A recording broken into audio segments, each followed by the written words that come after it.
السلام علیکم. کیسے ہیں آپ سب لوگ؟ ایک لمبا ٹائم گزر گیا جی ہماری ڈسکشن کو، اور کافی عرصے کے بعد آج ہم اس سلسلے کو دوبارہ کنٹینیو کر رہے ہیں. بالکل میں اچھے طریقے سے جانتی ہوں کہ آج کل سننے والے بھی مصروف ہیں، بولنے والے بھی مصروف ہیں. بس ہم نے صرف یہ کرنا ہے کہ ہم نے اپنے لمحات کو، اپنے ٹائم کو ایک نظر میں رکھنا ہے کہ ہماری جو مصروفیات ہیں ان میں سے موسٹ پروڈکٹیو ایکٹیویٹیز کتنی ہیں اور نان پروڈکٹیو ایکٹیویٹیز کتنی ہیں. اور اس کے علاوہ ایک اور چیز جو ہمیں اپنے دن میں فوکس کرنی چاہیے یا جس پہ ہمیں نوٹس کرنا چاہیے، اور وہ یہ دیکھنا ہے کہ کیا ہمارے دن کے زیادہ تر حالات ہم پلان کرتے ہیں یا حالات اور لمحات ہمیں پلان کرتے ہیں. یہ بہت ہی زبردست ایکٹیویٹی ہے اگر آپ اس کو نوٹس کیجئے. اور آج ہمارا جو کمپیریزن ہونے جا رہا ہے وہ بھی کچھ اسی قسم کا ہے. آپ اس سوال کو اپنے پاس نوٹ کریں، آپ اس کو دیکھتے رہیں اور اس کے اوپر ضرور سوچتے رہیں کہ کیا آپ کے دن بھر کے لمحات یا آپ کے جو کئی ہفتوں کی جو ایکٹیویٹیز چل رہی ہیں ان کے بارے میں زیادہ تر آپ کی طرف سے پلانڈ ہوتی ہیں یا ان پلانڈ ہوتی ہیں. ایک قدرت کی طرف سے ایک قانون ہے کہ جو انسان یا جو لوگ اپنی زندگی کو پلان نہیں کرتے پھر زندگی ان کو پلان کرتی ہے. جو لوگ اپنے دن اور رات اور اپنے لمحات کو پلان نہیں کرتے پھر لمحات ان کو پلان کرتے ہیں. تو ایک یہ ہے کہ آپ حالات کو اپنے لحاظ سے ایڈجسٹ کیجئے، اور ایک یہ ہے کہ اگر آپ یہ کام نہیں کریں گے تو پھر حالات آپ کو اپنے لحاظ سے ایڈجسٹ کریں گے.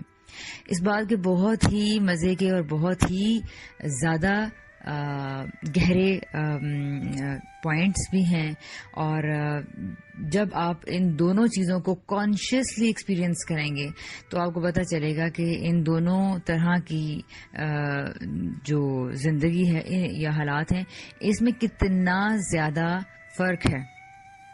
تو ہوپ فلی آپ لوگ دونوں کوشچنس کو اپنے سامنے رکھیں گے.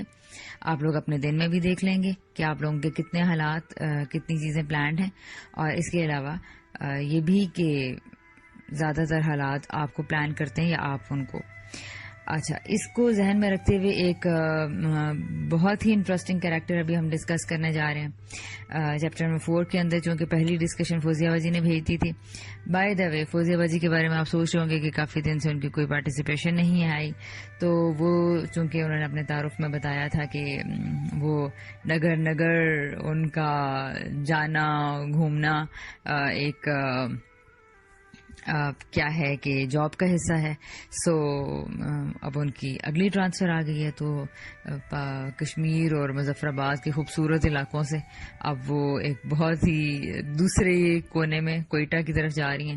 تو ان کے لیے دعا کیجیے گا کہ اللہ تعالیٰ ان کے سفر کو آسان کرے، اور اتنے ہرے بھرے علاقوں میں 2 سال رہنے کے بعد اب اگلی ٹرانسفر جو ان سے ہے وہ کوئٹہ کی طرف ہے. دیکھیے، بہرحال تو انہوں نے چیپٹر نمبر 4 کی جو ڈسکشن بھیجی تھی اس میں انہوں نے فادر کے جو کریکٹر کو ہائی لائٹ کیا تھا، اور پیرنٹنگ کے حوالے سے کچھ بہت اچھی 1-2 ٹپس دی تھیں، اور ہم نے اس کو دیکھا. میں نے چیپٹر نمبر 4 کے اندر جس چیز کو ہائی لائٹ کرنا ہے یا جس چیز کو آپ کے سامنے رکھنا ہے وہ کمپیریزن ہے. The comparison between the sun and the father's personality.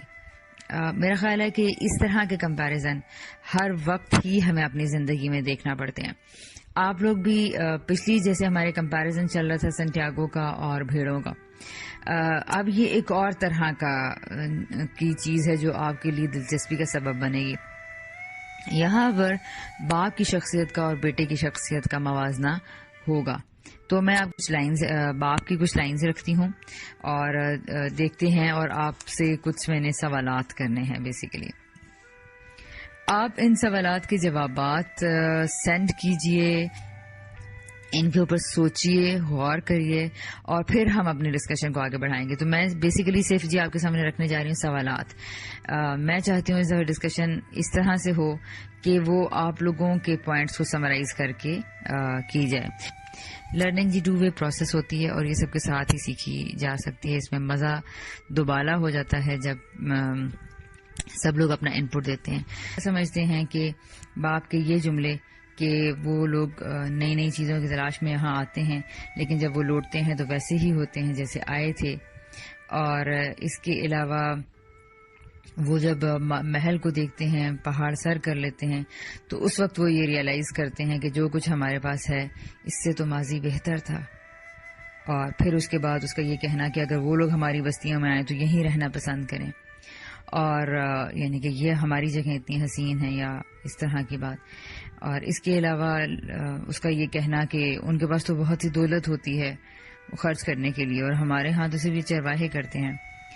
یہ ساری گفتگو کے جواب میں لڑکی کی گفتگو، یعنی باپ اس کو جتنا کنونس کرنے کی اور ریئلائز کروانے کی کوشش کر رہا ہے، تو بیٹے کے مسلسل اس کی باپ کی توقعات سے اور باپ کے جملوں سے برعکس جملے ہیں. اور وہ یہ کہتا ہے کہ میں نے تو